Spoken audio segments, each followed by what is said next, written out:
Something you said triggered a question I have further down, but I'll bump it up, and that was, you were talking about the music video of the film that you made while you were in law school. And then I saw a video that you did where you say, when a book turns into a film, then a game, and then a comic book, that's not transmedia, it's multimedia. Yeah. So can we talk about how many people think that that is transmedia, and dispel some of the myths? Yeah, so you know, especially in the 80s, we had this boom of the multimedia franchise, and multimedia is the same story that's adapted across multiple mediums. You know, the book becomes the movie, that movie becomes the graphic novel, that graphic novel becomes the video game. It's basically the same story and the same plot over and over and over again, just expressed through multiple mediums. Transmedia is sort of this second cousin of that, and where instead of having the Twilight books become the Twilight movie, that becomes the Twilight video game, that becomes the Twilight graphic novel, now we have the books that then set up the movie, that then lead into the graphic novel, that then culminates in the video game.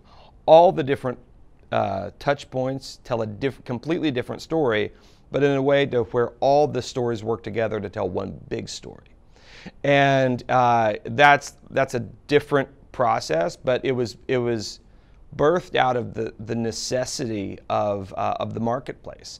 And now that, you know, growing up in the 80s and the 90s, the multimedia franchise was fine, because you know, what else are you going to do? We didn't have the 8,000 different entertainment options that we have today. It was very limited, and so consumers and audiences were okay with just experiencing the same story over and over and over again, because there were very limited amounts of options. Today, we now have, you know, 8,000 television channels. We have cable, satellite, network, Netflix, Hulu, Amazon. We have millions of YouTube videos. We have access to every TV show ever made, every movie ever produced, every book ever written. We have millions of mobile games that are available just in our pocket at any time we want. And so now, when we can entertain ourselves with anything that we want, the marketplace has been going for new stuff rather than repurposed content. So if you give a consumer the option of a video game where you already know the story and a video game that you don't know the story, now they're opting for the new story.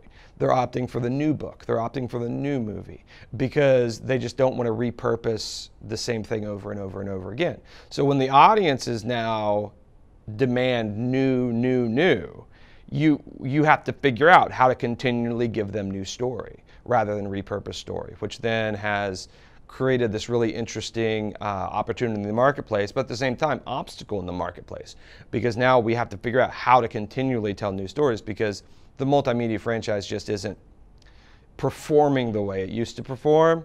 And so just like in a good capitalistic system, the market is the one that pushes toward change. And that's what we've seen over the past 10 years.